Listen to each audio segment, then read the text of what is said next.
Salam hörmətli izləyicilər, hər vaxtınız xeyir olsun. Qabağıma belə bir yazı çıxdı. Yalçın İslamzadənin postu çıxdı Facebookda. Burada deməli Rafiq Əliyevin bir düşüncəsini tənqid etməyə çalışır. Rafiq Əliyev hardasa çıxışlarının birində Allaha inanmayan alim ola bilməz belə bir ifadə etmişdi və burada Yalçın onun fikrinə münasibət bildirir, onu tənqid eləyir. Mənə maraqlı olan əslində bax bu yeridir. Deyir, əvvəla Allahsız alimin olmağı fikri yanlışdır, kifayət qədər inançsız alim var.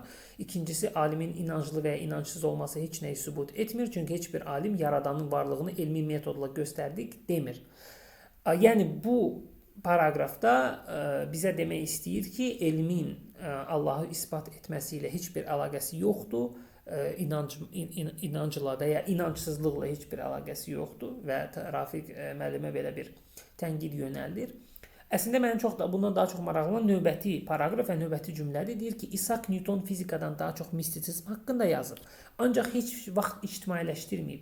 Çünki mistisizmə dair yazdıqlarının elmi kriteriyalara uyğun olmadığının fərqində olub. Bu mənə görə çox böyük bir problemli və müəmmalı bir cümlədir.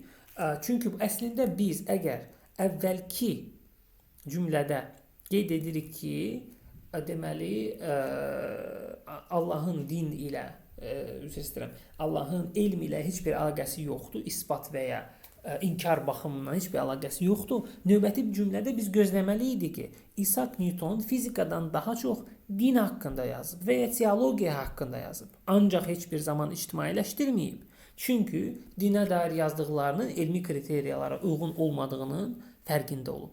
Bax, belə bir cümlə gözlədiyimiz zaman biz mistisizm haqqında bir cümlə alırıq və biz bilirik ki, teologiyada, elm sosiologiyasında mistisizm dinlə eyniləşdirilmir. Ola bilər ki, Yalçın İslamzadə burada bəzi Azərbaycanda başqa dinsizlər kimi mistisizm ilə dini eyniləşdirir, amma bu tamamilə yanlış bir düşüncə olardı. Bu yanlışın üzərinə və o düşüncəyə də qayıdacağam. Burada əslində teologiya sözü olmalıdır. Orada qayıdacağam. Amma ondan öncə ümumiyyətlə Newtonun mistisizm ilə məşğul olması öz-özlüyündə absurd bir fikirdir. Ümumiyyətlə Newton şübhəsiz ki, mistik olmayıb və şübhəsiz ki, Newtonun fizikadan daha çox mistika haqqında yazıları yoxdur. Deməli, çox səxavətli davransaq, o zaman Newtonun əl-kimya və ya kimyagarlıq belə bir elm deyəcəm, tənqidlə üzləşəcəm. Yəni orta əsrlərdə inanılan belə bir elm var idi, əl-kimya və ya kimyagarlıq.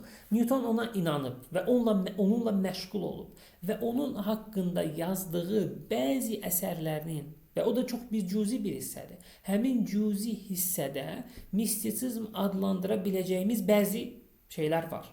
Bunu qəbul edə bilərik və ona belə deyim də səxavətli davranaraq mistisizm adını verə bilərik.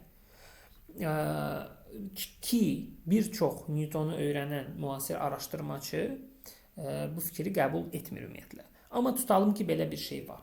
Belə bir şey olsa da bu Newtonu mistik etmir. Və bundan daha önəmlisi, Newtonun fizikadan daha çox həmin mistika haqqında yazılar da yoxdur. Yox.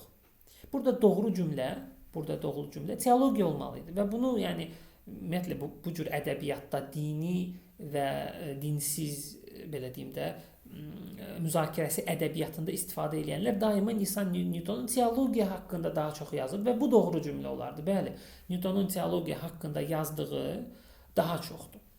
Onları ictimailəşdiribmi? Bəzilərini ictimailəşdirib, bəzilərini ictimailəşdirməyib. İctimailəşdirmədiyinin də səbəbi onun həmin teoloji yazılarının deməli elmi metodlara uyğun olmadığını düşündüyünə görə olmayıb. Yox, bəzi düşüncələri olub ki, həmin dövrdə İngiltərədə qəbul olunmayıb. Misal üçün İsaac Newton trinitar olmayıb və İsa'nın Allah olduğuna inanmayıb. Bu da onun üçün müəyyən bir belə deyim də narahatçılıq yarada bilərdi. Ona görə bunları açıq deməyib. Öz teoloji düşüncələrinin elmi metoda və ya kriteriyalara uyğun olmadığını düşünməyib İsaac Newton. Əslində bu əksi doğrudur. Dediyim kimi, burada əslində İsaac Newton teologiya yazılsaydı daha məntiqi bir cümlə olardı. Mistisizm yazılması məntiqsizdir, amma mistisizmin Newtona aid edilməsi də başqa bir problem yaradır. Dediyim kimi sadəcə bəzi əsərlərinin biz cüzi hissələrinə bəlkə mistisizm adını vermək olar. Amma bu o demək deyil ki, yəni onun bütün əsərləri mistisizm olub və s. Əksər yazıları teologiya olub və burada Newtonu misal olaraq gətirmək Yalçın İslamzadəyə yardım etmir. Çünki Yalçın İslamzadə üzr istəyirəm. İsaac Newton Yalçın İslamzadə kimi deyil, Rafiq müəllim kimi inanıb. O inanıb ki, elmin Allahın isbatı ilə müəyyən bir əlaqəsi var. Bəli, təbii ki, burada məsələ müəyyən bir teleskopla misal üçün Allahı isbat etməkdən getmir. Amma biz əgər deməli İsaac Newtonun yazdığı ən önəmli, bəlkə də qərb belə deyim də, ədəbiyyatında və qərb dünyasında elm sahəsində, ümumiyyətlə fizika və ümumiyyətlə elm sahəsində yazılmış ən önəmli kitaba baxsaq, Newtonun Principia, təbii ki, latınca yazdığı bir kitabdır, amma biz ingiliscə tərcüməsinə baxacağıq. Mathematical Principles of Natural Philosophy, yəni natural fəlsəfənin riyazi əsasları adlı kitabı, dediyim kimi, yəni bəlkə də qərb dünyasında elm haqqında yazılmış ən önəmli kitab budur.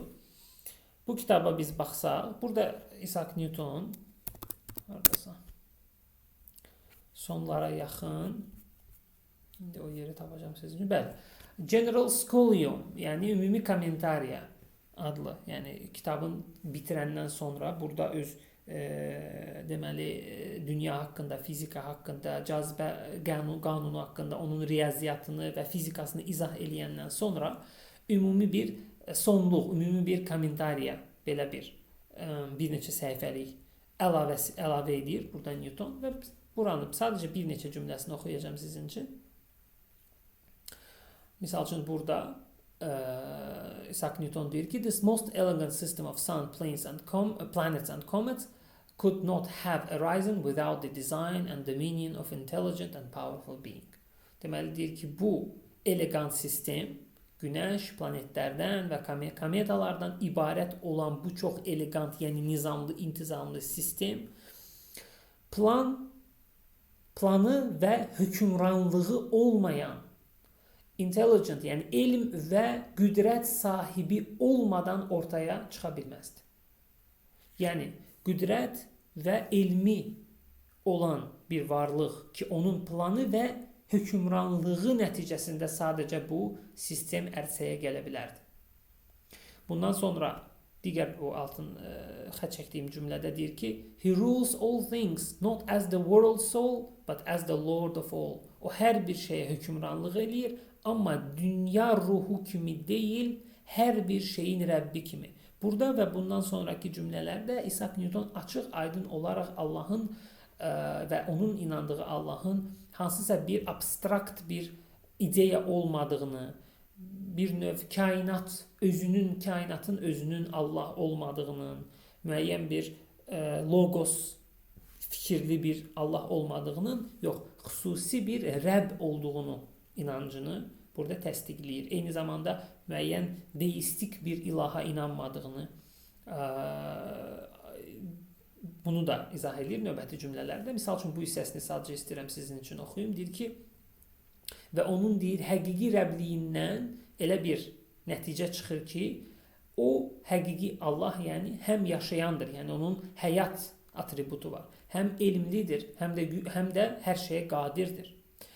Onun başqa kamilliklərindən isə çıxır ki, o hər bir şeydən üstündür və ya ən üstün şəkildə kamildir. O əbədi və əzəlidir. Hər bir şeyə qadirdir və hər bir şeyi bilir. Və o əzəldən əbədiyyətə qədər vardır. Və o sonsuzdan sonsuzluğa qədər vardır. Eyni cümləni təkrar edir. Hər bir şeyi idarə edir, hər bir şeyi bilir ki, hansılar ki, o şeylər ki, baş verə bilər və ya baş verir. Sonra yenidən o həmin ideyaya qayıdır ki, deməli, o deyir əbədiyyat və ya sonsuzluq deyil, o sonsuz və əbədidir. Yəni yenə də burada biz hansısa panteistik və ya deistik ilah haqqında danışmırıq. Dinlərdə tanınan Allah haqqında danışırıq. Yəni uzun sözün qısası burada təbii ki sonra başqa yazılar da var. Uzun sözün qısası bu General Scholium'da Isaac Newton'un demək istədiyi odur ki, mən bu boyda kitab yazmışam. Bu kitabda planetlər və onların deməli bir-biri ilə əlaqəsi və sair fizikası hamısını izah edəndən sonra Isaac Newton düşünür ki, elmin bu hissəsi, yəni elm ilə bunları anladıqdan sonra bunların hamısının bir dizayneri olmalıdır. Bunları yaradanı olmalıdır. Bunları dizayn edən birisi olmalıdır. Isaac Newton'un argumenti budur. Yəni bildiyimiz klassik dizayn argumentidir. Və sonda da deyir ki, this concludes the discussion of God. Bununla biz Allahın müzakirəsini bitiririk. And to treat of God from phenomena və to treat ilə burada qəsd elədiyi discussdır, yəni müzakirə etmək və Allahı müzakirə etmək bu fenomenlardan, yəni bu hadisələrdən, yəni kainatdan, planetlərdən və s. bunlardan çıxış eləyərək Allah haqqında danışmaq deyir is certainly a part of natural philosophy. Şübhəsiz ki, natural fəlsəfənin bir hissəsidir və təbii ki, natural fəlsəfə ilə qəsd olunan elmdir. Ona görə Yalçın İslamzadənin yəni istəyi əslində burada baş tutmur və Isaac Newton heç də onun kimi düşünmür. Isaac Newton tamamilə əksinə, bunun əksinə Rafiq müəllim kimi düşünür.